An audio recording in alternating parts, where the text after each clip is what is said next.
Arben Kodra and Luan Dervishi arrived in Britain with nothing but fake passports and quiet ambition. Within 10 years, they controlled half of the country's cocaine trade. Their rise wasn't marked by gunfire or chaos, but by silence, precision, and fear. While London slept, these two men built an empire in the shadows, an empire that would reshape Britain's criminal underworld and leave police chasing ghosts for decades. This is the untold story of how two strangers from the mountains of Albania took Britain's streets and never gave them back. It began quietly, without the explosions and gunfire that usually mark the birth of a criminal empire. In the early 2000s, Britain's underworld was already crowded. The old East End firms still held pieces of London, the Irish families controlled parts of the construction racket, and the Yardie crews ran corners in the drug trade. Everyone had their place. Then, somewhere between the shadows of the ports and the forgotten industrial estates, a new force started to move. They came from a country few in Britain could point to on a map, Albania, and at first, no one noticed them. They blended in easily. Many arrived as refugees, workers, or drivers. They took jobs on building sites, in car washes, and in nightclubs. To the public, they looked like ordinary immigrants trying to make a living. But beneath that calm surface was organization. Each man who came had a connection to someone back home, a cousin, a brother, a childhood friend. These ties were unbreakable. They trusted only each other, and together they built something that looked innocent but was anything but. While other gangs shouted for attention, the Albanians stayed silent. They watched, listened, and learned. They noticed how British gangs argued over territory, how drug suppliers fought over scraps, and how money disappeared into chaos. The newcomers were patient. They made friends with the right people, club owners who wanted cheap security, truck drivers who needed extra cash, and small-time dealers who didn't ask questions. Slowly, they built a web of influence that stretched from London to Birmingham to the northern docks. Their first business was protection. At first it was subtle, offering to watch over nightclubs in rough areas for a small fee. Those who refused found their doors smashed or their cars burned. Within a few years, whole neighborhoods quietly paid for safety that came with a heavy price. The police didn't take much notice. They had bigger problems, louder ones. The Albanians didn't fight in the streets or leave bodies in plain sight. Their violence was private, surgical, and terrifying. Drugs came next. The Albanians didn't sell to users. They supplied the suppliers. They saw that cocaine was becoming the new currency of the underworld. Instead of buying from middlemen, they went straight to the source. Contacts in the Balkans and South America gave them direct access to shipments. Soon, they controlled a portion of the flow coming into Britain. No one could compete with their prices or their reliability. Rivals either joined them or vanished. By the time the authorities began to connect the dots, it was already too late. The Albanians had taken control not just of streets, but of the system that fed them. The ports, the warehouses, the transport networks. They didn't need to fight over corners because they owned the routes. Their empire grew like ivy, wrapping itself around everything without making a sound. The old gangs had always relied on fear and reputation. The Albanians relied on precision. They were businessmen with blood on their hands, calm, methodical, and unstoppable. Britain didn't even realize it was losing control. The invasion had already happened, and not a single shot had been fired. At the heart of the Albanian rise was something that couldn't be bought: loyalty. It wasn't the kind of loyalty built on money or fear, but on blood, history, and the weight of old country codes. The men who formed the core of the operation called themselves brothers, even when they weren't related by blood. They came from the same villages, the same mountains, and shared the same scars from a country shaped by war and hardship. Back home, loyalty was survival. In Britain, it became their greatest weapon. Every member of the inner circle knew his place. Orders came from the top and were followed without hesitation. There were no arguments, no betrayal, no loose talk. Those who broke the code paid the price, and the price was always death. It was said that once someone joined, the only way out was in a coffin. The British underworld, used to fractured alliances and double crosses, couldn't understand this kind of unity. It made the Albanians impossible to infiltrate, and even harder to defeat. To outsiders they were polite and disciplined. They dressed well, kept their businesses clean, and never drew attention to themselves. But beneath that calm surface was something ruthless. They believed in control through example, and when someone needed to be taught a lesson, it was done with precision. A man who owed money might vanish for a week and return broken and silent. A rival who refused to pay for protection might be found in a ditch, his body showing signs of quiet, deliberate cruelty. Every act of violence served a purpose, to remind others that resistance was useless. The Brotherhood operated in total secrecy. Meetings took place in the back rooms of restaurants, in car parks at night, or in rented houses that were emptied the next day. No one outside the circle knew real names. Everyone used nicknames or numbers. Even the police, when they began their investigations, couldn't piece together who was who. It was like chasing smoke. Witnesses were too afraid to talk, and those who did often disappeared before they could testify. Their reach spread beyond crime. They began investing in legitimate businesses, construction firms, import companies and logistics networks. These weren't just covers for laundering money. They were extensions of power. Every van, warehouse and driver could be used to move drugs, weapons or cash without suspicion. They built a machine that could operate legally by day and criminally by night, and it ran with military efficiency. What made the Brotherhood truly terrifying wasn't their violence, but their discipline. They didn't celebrate their crimes or flaunt their wealth. There were no flashy cars or gold chains, no loud behavior. They lived quietly, blending in among the working class. Their silence was their armor, and their anonymity was their shield. By the time Britain realized how organized they were, it was too late. They weren't just a gang anymore, they were a system. Bound by blood, driven by profit, and protected by fear, the Brotherhood had become something more dangerous than anyone could imagine. They weren't fighting for survival, they were building an empire. The real turning point came when the Albanians found their way into Britain's most profitable market: cocaine. By the early 2010s, the demand for the drug had exploded. From nightclubs in London to quiet suburbs in the north, cocaine was everywhere, a symbol of status and escape. Other gangs had been feeding this hunger for years, but they worked through middlemen, unreliable contacts, and risky street deals. The Albanians saw the chaos and realized that whoever controlled the supply chain would control the entire market. They didn't want to sell grams, they wanted to move tons. Their connections in Europe made this possible. For years, the Balkan region had been a hidden highway for smuggling, weapons, people, and now drugs. The Albanians already knew how to move things discreetly across borders. Through family ties and criminal alliances, they reached traffickers in South America who needed new, safer routes into Europe. From the jungles of Colombia, shipments began to move through hidden paths. First to Spain, then the Netherlands, and finally to the UK. Every link in the chain was managed by someone loyal to the cartel, ensuring that no one could betray them without being noticed. They used ports like ghosts. Containers filled with fruit, furniture, or clothing would arrive in docks in Liverpool, Tilbury, or Felixstowe. Inside, hidden deep within the goods, were packages of pure cocaine. The port workers who handled the containers never asked questions.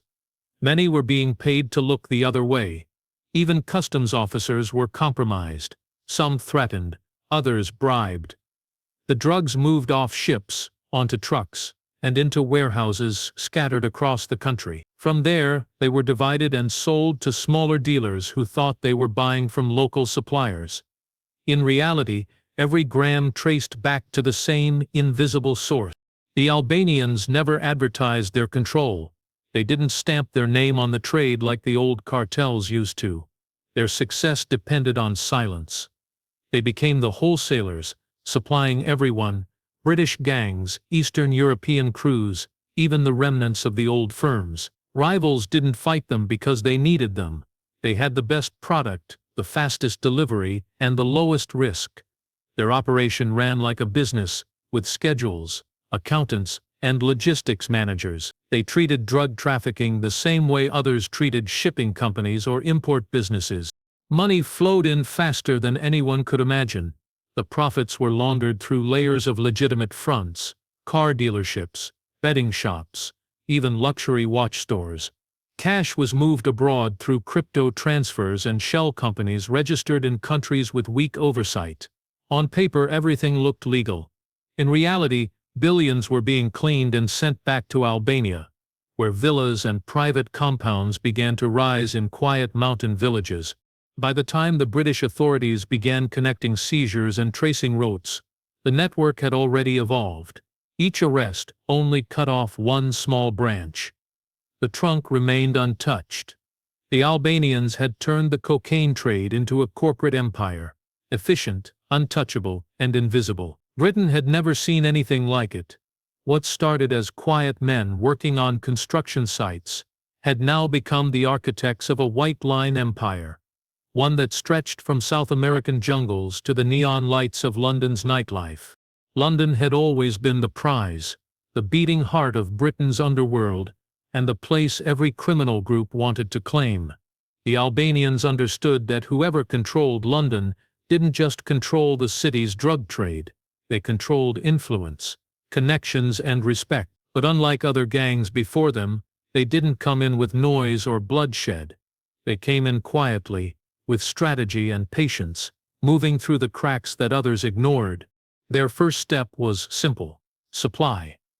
London's clubs, high-end bars, and music scene were drowning in cocaine, and demand never slowed. The Albanians offered consistency. Their product was pure, cheaper, and delivered on time, every time. Soon, local dealers who had spent years fighting over small patches of turf began buying from them. They didn't realize it, but by taking the Albanians' product, they were also giving them power. Slowly, the cartel began to dictate prices and control distribution without firing a single shot. Next came the clubs and bars themselves. Many of London's nightlife venues struggled to survive under constant police checks and violent disputes between rival gangs.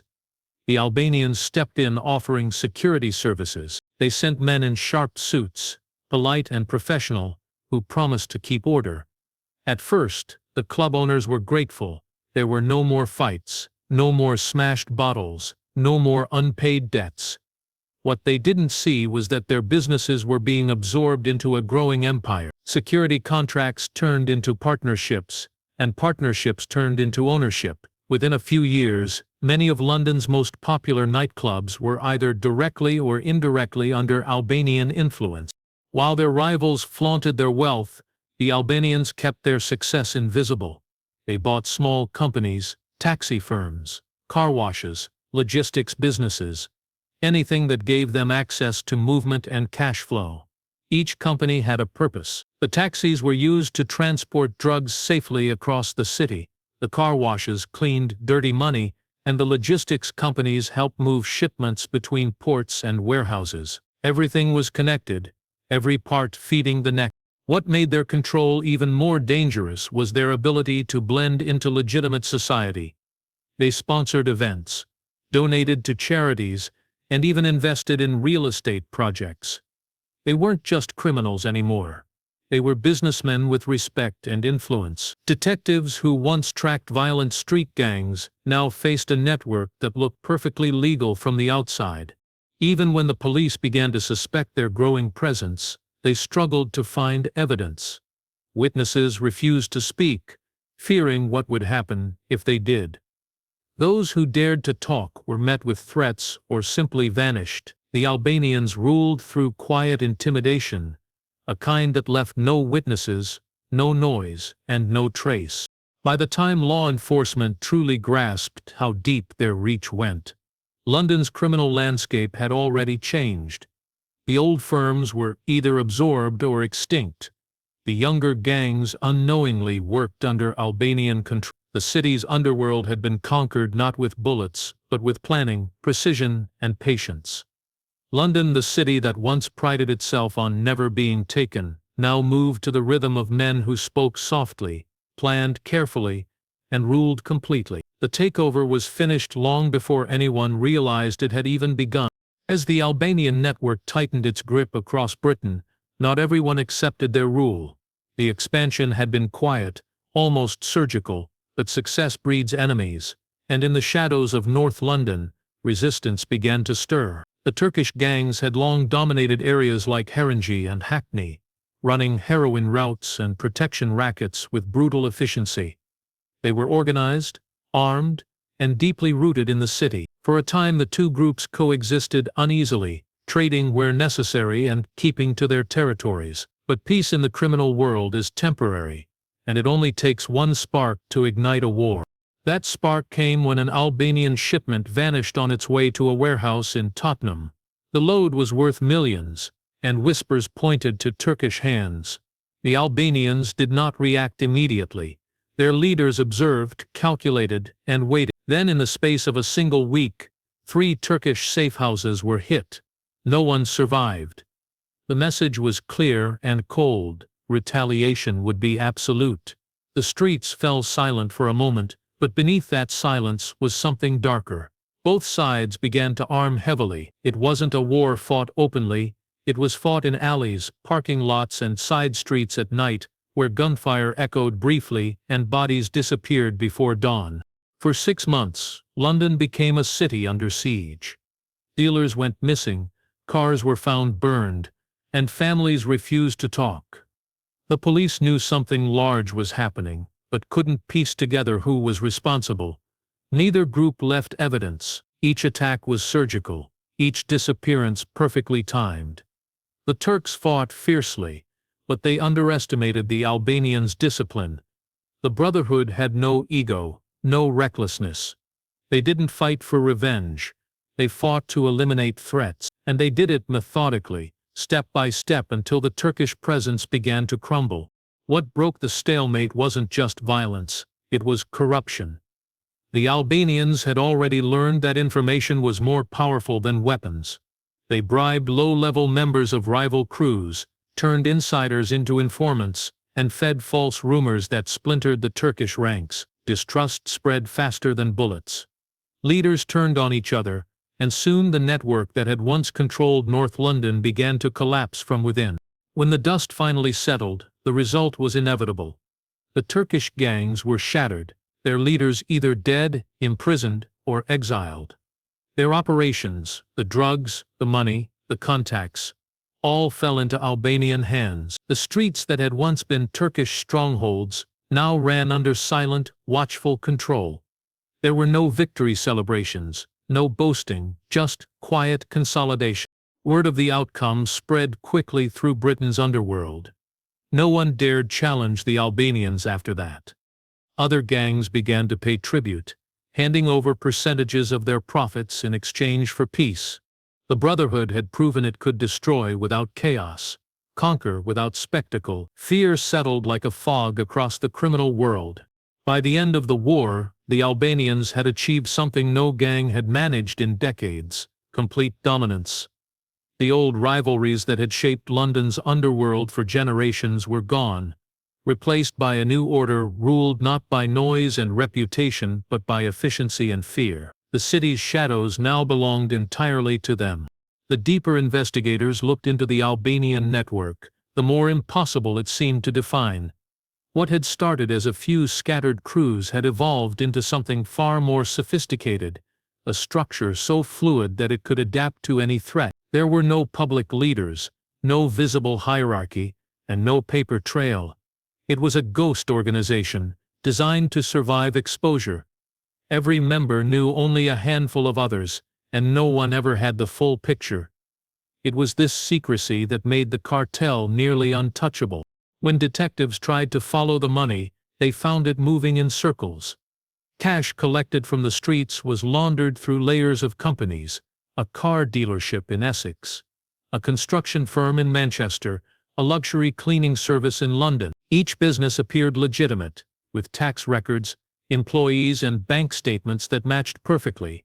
But behind those numbers lay a constant cycle of movement, dirty money turned clean, sent offshore, then reinvested into Britain again. The organization had built an invisible economy, operating parallel to the legal one. Phones were never used for long. The cartel's members carried multiple devices, each for a specific purpose, and discarded them after a few days. Encrypted messaging apps were used with strict discipline. Code words replaced names, and meeting times were discussed only in person. When police managed to intercept conversations, they sounded meaningless. Discussions about shipments of coffee or paint, references that never matched the context. Even the few arrests made produced little evidence, because everyone at the operational level knew only what they needed to.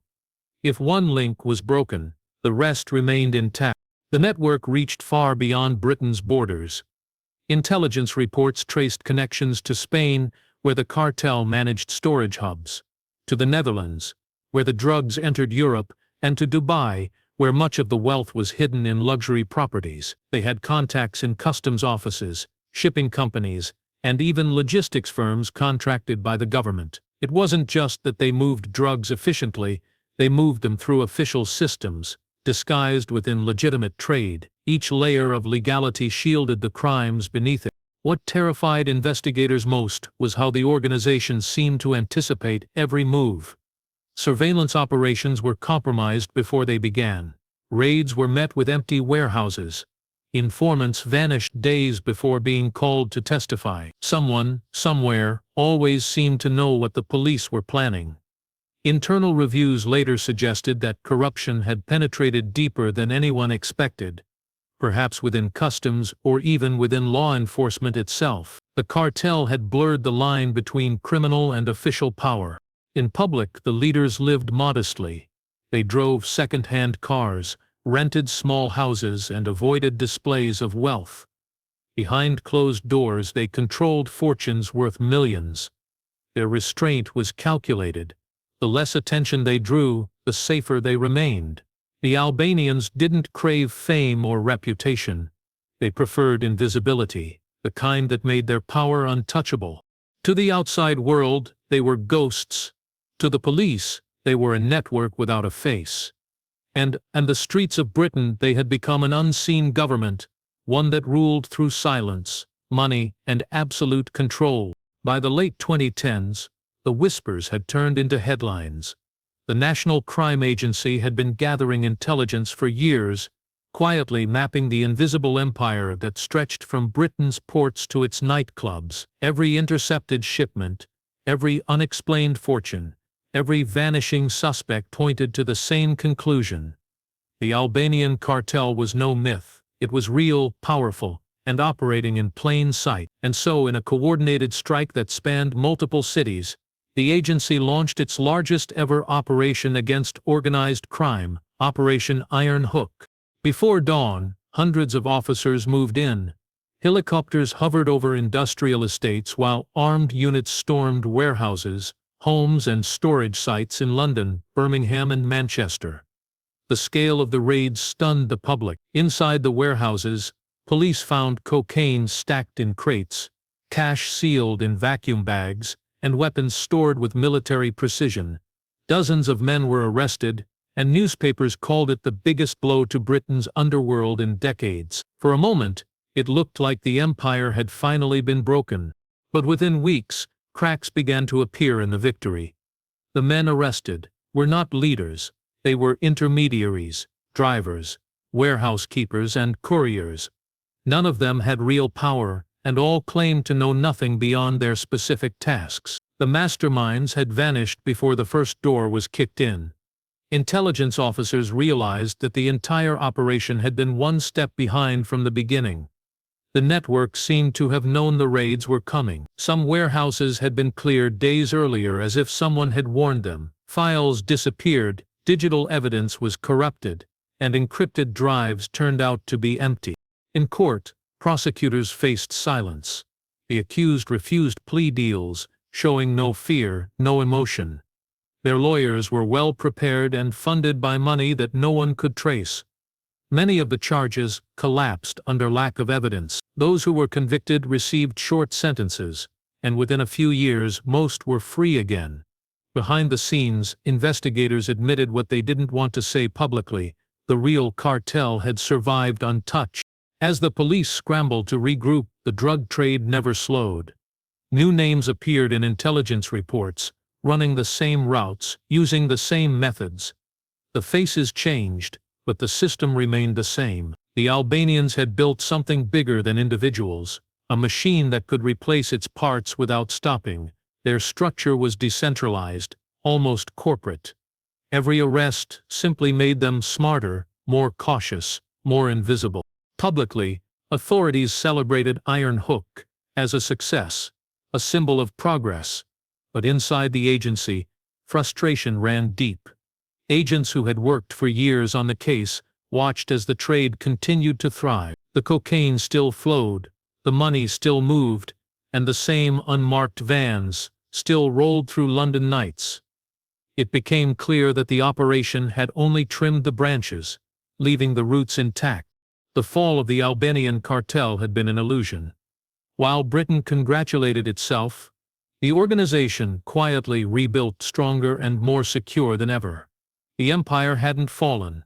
It had adapted. It had learned that visibility was weakness, and from that lesson, it became untouchable once again.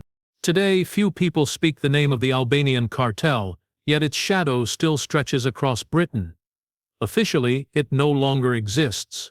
Police reports describe its collapse, the media moved on to new scandals, and the streets appear calmer than before. But beneath the surface, the machinery continues to run, quieter and more efficient than ever. The cartel no longer needs violence to control its empire.